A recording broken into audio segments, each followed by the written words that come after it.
Frankenstein, de Mary Shelley, capítulo 3. Devido à imensa força destrutiva dele e da grande desgraça que trouxe à minha vida, eu não entrarei em detalhes quanto ao funcionamento do princípio vital. Destruí todos os meus apontamentos pela mesma razão. O fruto da minha loucura obsessiva não deve ser compartilhado com a humanidade. Posso contar, sim, dos horrores que se acometeram sobre mim a partir do instante em que concluí meu projeto. A chuva espancava a vidraça, era 1h da manhã, pus a máquina em funcionamento e, ao receber a descarga de energia, a criatura abriu seus grandes olhos amarelos. Ao ver que ele tinha vida, meus olhos se arregalaram e minha pele se arrepiou. Lembro de ter me encostado na parede, como se quisesse fugir dali, enquanto via a criatura mexer os braços de modo débil. Em meu pensamento, a frase "O que foi que eu fiz? O que foi que eu fiz?" gritava ininterruptamente. A criatura se sentou na mesa onde eu estava. Sua pele era amarela, como a dos cadáveres de alguns dias. Eu havia escolhido seus membros e selecionado seus contornos para que ele fosse belo. Seu cabelo era negro, mas estava todo mal cortado devido a algumas incisões que tive que fazer na cabeça. Seus dentes eram brancos, mas agora sua boca se mexia produzindo sons ininteligíveis. Sua dentadura parecia desproporcional ao resto do rosto, e o contraste com os lábios pretos era repugnante. Quando a criatura pôs-se de pé, senti um arrepio se alastrar pela minha coluna. Minhas pernas tremiam e tudo o que eu queria era fugir. Saí correndo do laboratório. Na ânsia pelo conhecimento, eu tinha dado vida a uma coleção de cadáveres. Seu aspecto era terrível. Quando não tinha vida, eu sabia que era feio, mas pensava que, quando estivesse vivo, o fato de representar uma revolução científica o fizesse, de certa forma, mais bonito. Mas, mais uma vez, estava enganado. Viva, aquela criatura era realmente grotesca.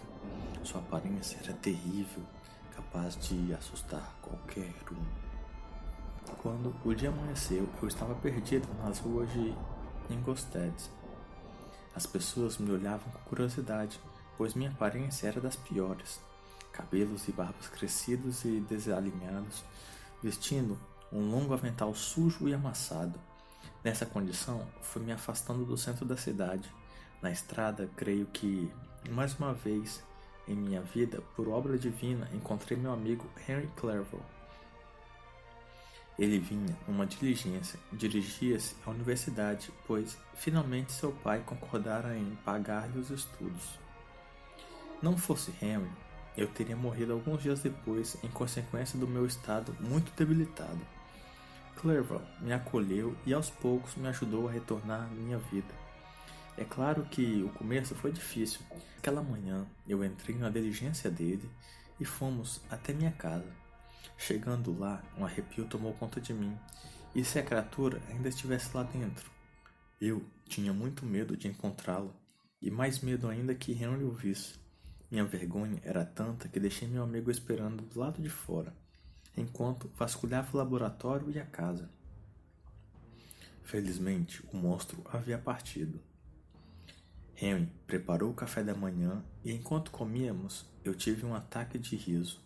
Acho que, após todo o cansaço e a decepção do meu projeto, estar do lado de um amigo de infância me fez relaxar.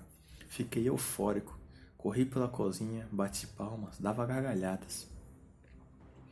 Em princípio, Henry achou que eu estava feliz pela visita dele, mas depois notou a loucura em meus olhos e se assustou. "Victor, por que você está agindo assim? O que está acontecendo?" Enquanto eu formulava uma resposta, julguei ter visto o monstro na porta da cozinha às costas de Henry. "O problema é... ele!" gritei assustado. Henry se virou, mas não havia nada lá, e eu já rolava no chão com as mãos no meu próprio pescoço, como se tentasse me estrangular. Era o princípio de uma febre nervosa que me causava alucinações. Essa doença me deixou de cama por meses.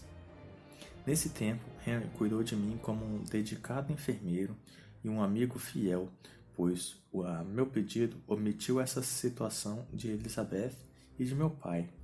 Henry temia que, por ser muito sensível, Elizabeth sofresse em vão. Já meu pai tinha uma idade avançada e achamos melhor que ele não soubesse de nada. O monstro havia nascido no outono. Fiquei doente durante todo o inverno. Quando a primavera chegou, comecei a melhorar. O clima mais quente me animou e eu já me sentia com forças suficientes para voltar ao lar. No entanto, tinha uma dívida de gratidão com Henry e resolvi permanecer com ele em Ingolstadt. Além disso, eu temia que a solidão fizesse mal a ele como havia feito a mim. Introduzi Henry nos meios acadêmicos, onde eu era respeitado, e me matriculei com ele no curso de Línguas Orientais. Aos poucos, fui retornando à correspondência com o lar. Lá em casa, todos agradeciam a Henry por ter cuidado de mim e por ter enviado notícias enquanto eu estava doente. Prometi a meus familiares que na primavera seguinte eu os visitaria. Dessa forma, passei um verão muito agradável na companhia do meu amigo. No outono, um ano após a minha descoberta, o laboratório permanecia fechado. Não ousei voltar ali. Henry, que ouvira durante todos os meus delírios febris a história da criação do monstro, podia até não acreditar em mim, mas sabia que algo muito forte e perturbante havia se passado comigo naquele laboratório. Algo que me fizera largar de vez as ciências naturais e ter verdadeira aversão de seus instrumentos. Durante o inverno, dediquei-me aos estudos como forma de esquecer minha desgraça.